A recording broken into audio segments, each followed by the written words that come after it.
Come on, baby. We're live.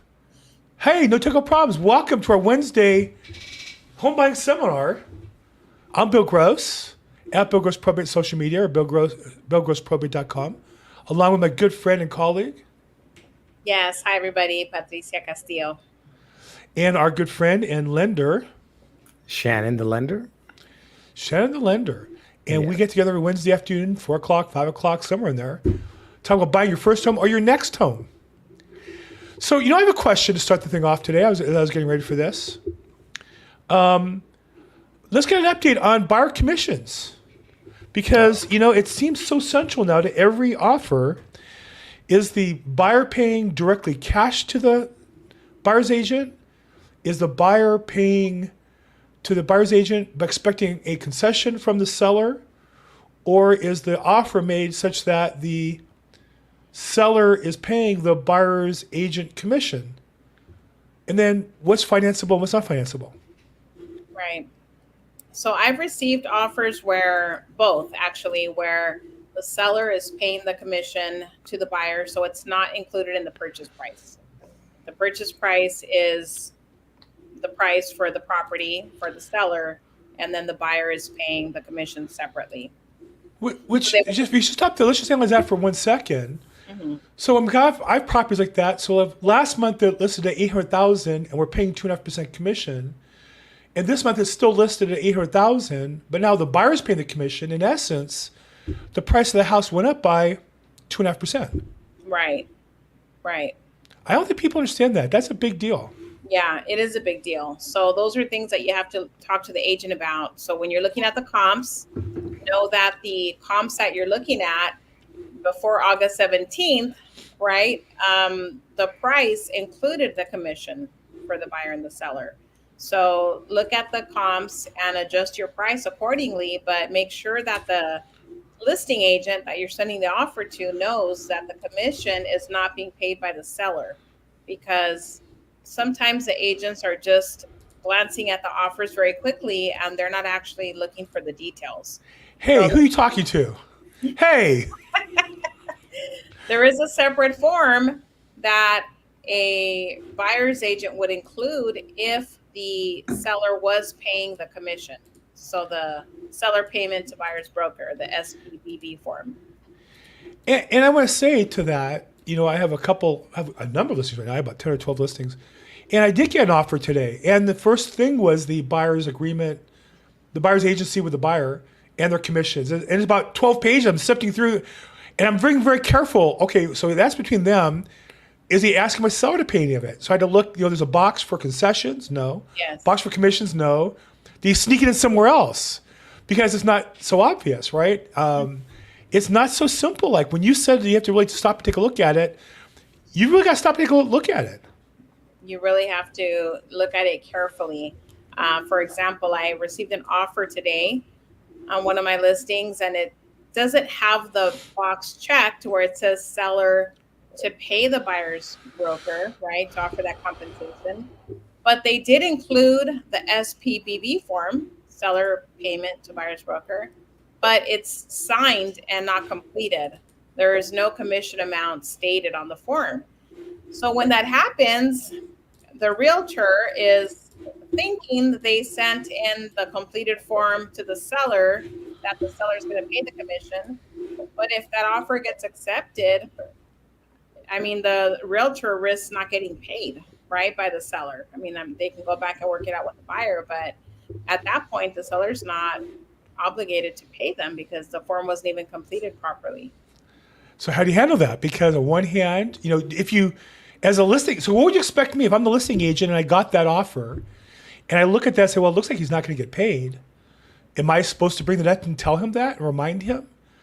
Because you might say, well, no, because now you're, telling him and it might cost your seller money. Mm-hmm. Might he sue my seller? Is he going to claim somehow he told us and we should have known it somewhere? Am I missing it? Because it looks like he's not getting paid. It's like, I think he's wrong, but am I always right? No. As we talked about something before, I made a couple of mistakes recently.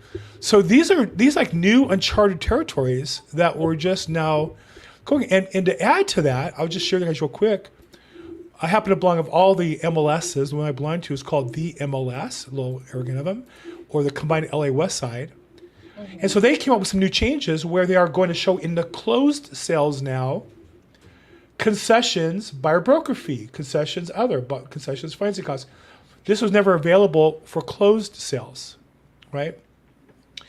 Well, but is every listing agent going to complete that? When I sell a house, I have to put the date of closes, I have to put the price, I have to put the right buyer's agent to give them credit for the sale. Am I going to go back and put in the buyer broker fee or not? And you might say, well, what's the big deal? Because the appraiser would want to look at that data and say, well, you sold it for $1 million, but you gave, say, $50,000 in commissions, or not. Well, that makes the price instead of $1 million, $950,000, right? Or not.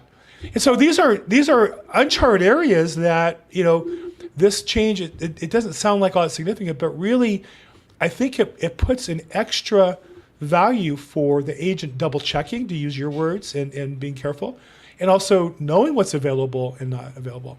And I see you there quietly, Shannon. You're not jumping in. I originally teed you up with a question, because the other part is, well, what if any of this is financeable? If the buyer, isn't expecting the seller to pay the commission, but they're going to pay the buyer directly, is that financeable?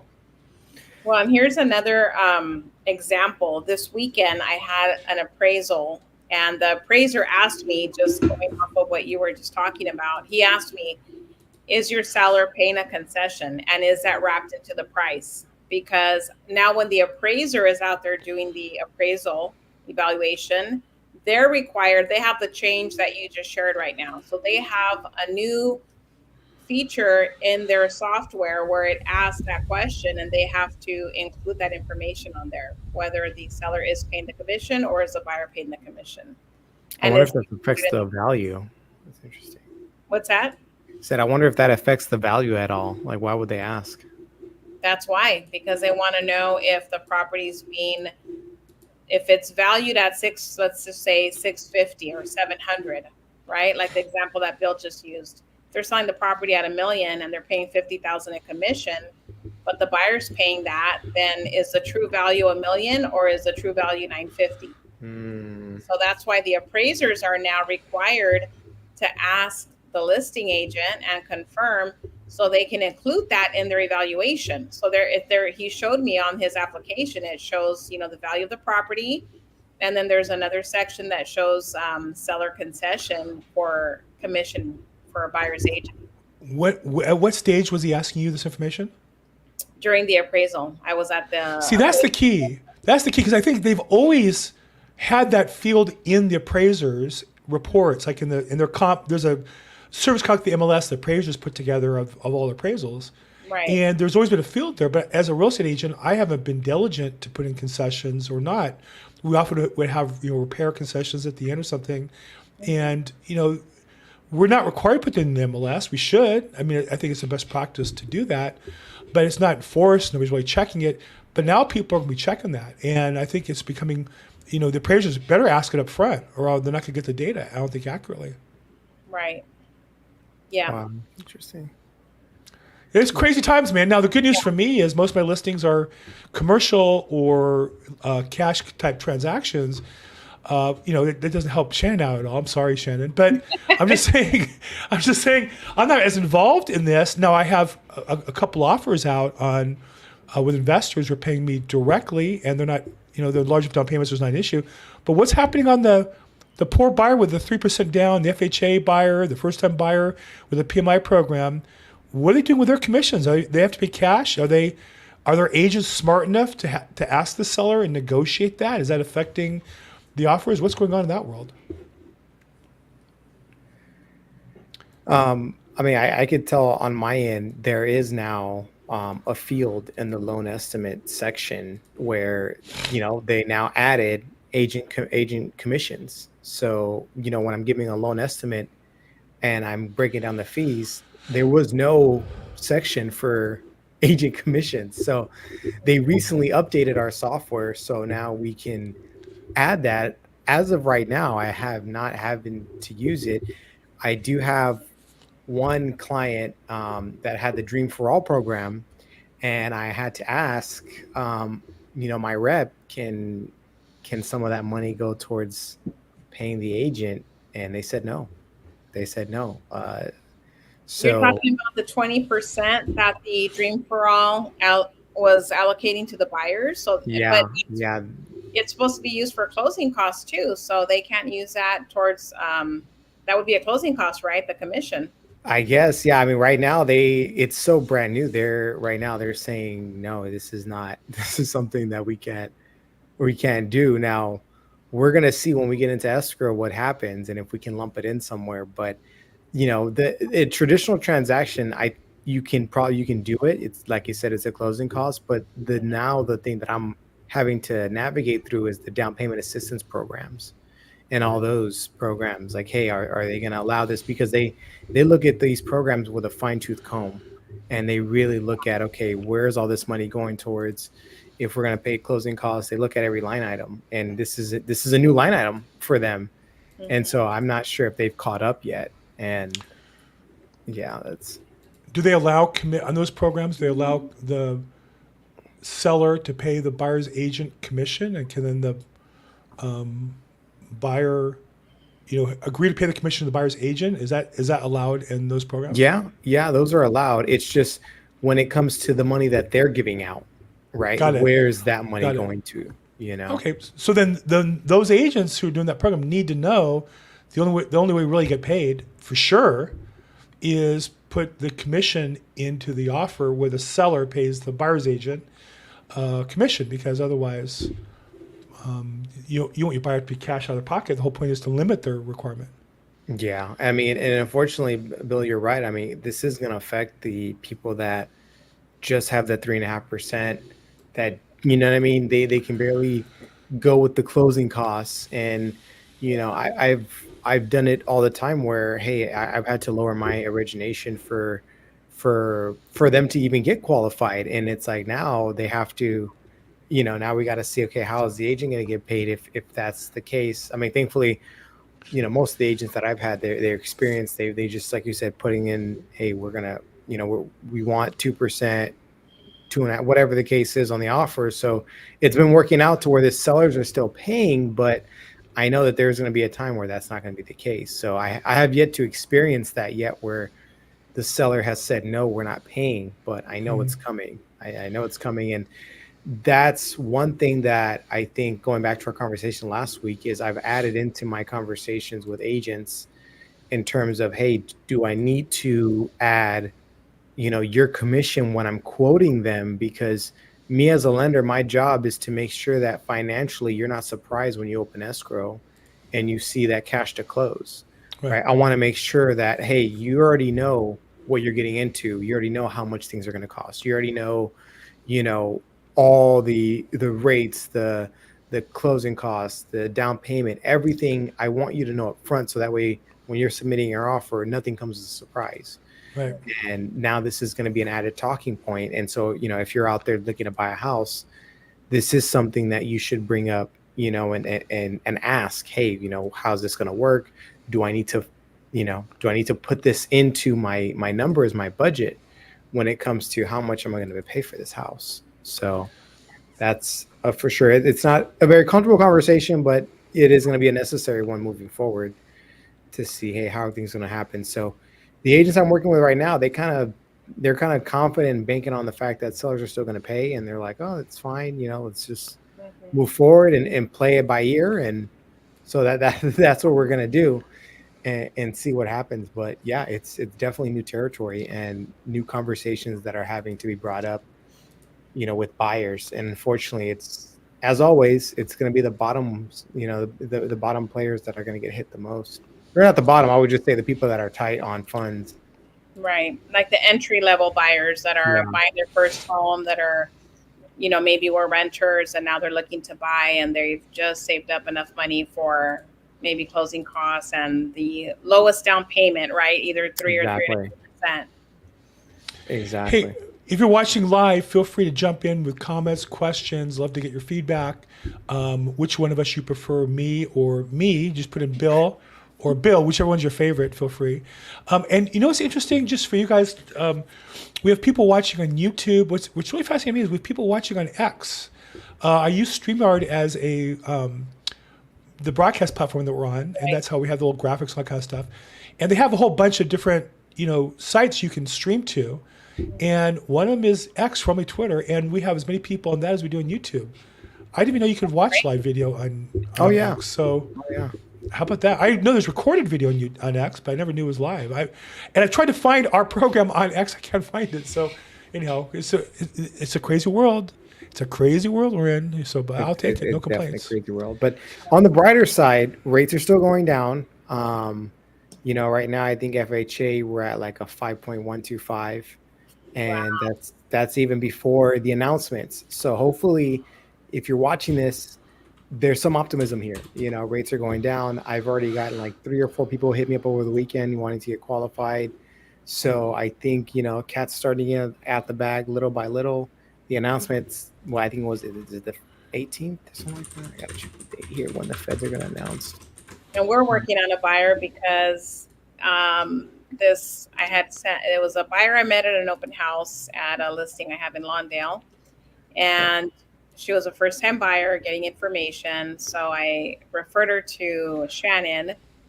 They had an appointment set up to meet in person, and then she got cold feet and canceled. And she had some other things going on, but she didn't really state why. She just said she wasn't ready. So Shannon said, we didn't end up meeting after all. And so I called her and just started asking questions, because that's her job as realtors, is find out, what the facts are. Are they conditions? Are they fears? Are they, what is it exactly? So in talking to her, it turns out her family member that she was going to buy the home with he got hurt at work. He was injured, but he's getting a settlement. So he's going to be getting a settlement next month, which will help for their down payment because they're first-time buyers. Now we have to figure out if he's going to be on workman's comp, if he's going to be on disability, if he's going back to work. But in the meantime, we can start on the blueprint for them. So are we going to be looking at their debts to see what kind of liabilities they have right now? Do they have car loans? Do they have student loans? I mean, all of that plays into the role of a pre-approval. So I spoke to the buyer and I said, even though you're not ready to buy today, but we still need to look at all these other pieces to the puzzle so that we can put a plan together for you. So next month, when your relative does receive that compensation for his injury, we can be ready to move forward, right? So now Shannon's reaching out to her again to schedule another appointment. And, it's basically just providing education, information, and helping these buyers feel empowered, because the market is continuing to change.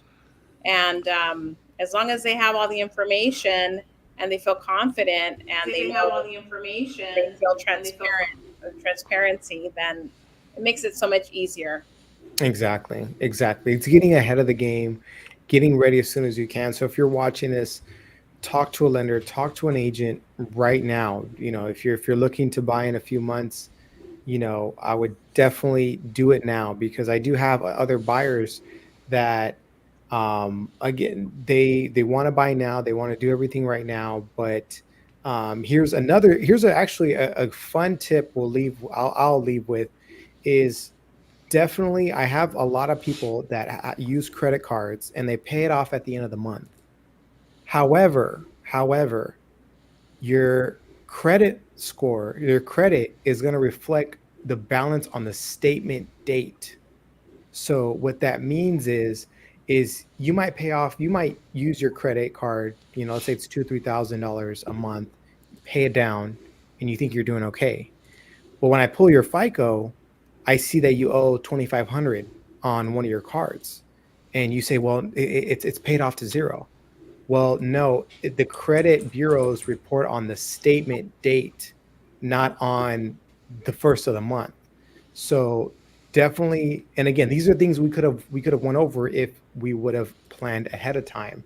So that's something that, just as a tip for any first-time home buyer, if you're getting ready to buy a house and you do use this method, make sure to pay on the statement date. Look at your credit card statement. What period does it start and end? Usually, sometimes on the 24th, 25th, right? Somewhere around there, depending on the credit card, and pay it that day or the day before the statement date. And that's when it'll reflect on your FICO score.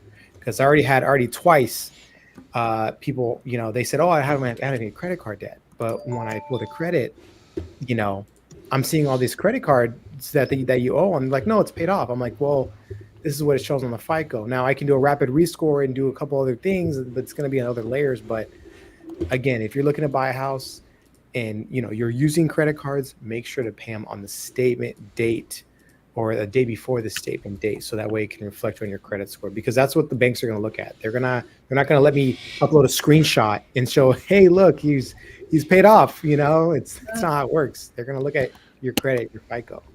So, well, great stuff. And I know we promised Patricia we get off here at 4:20. We're a little past that, and I got to run as well. So we did this earlier today. Make sure we got it in. It's recorded live on YouTube, Facebook, LinkedIn, on our social profiles. Feel free to catch it there.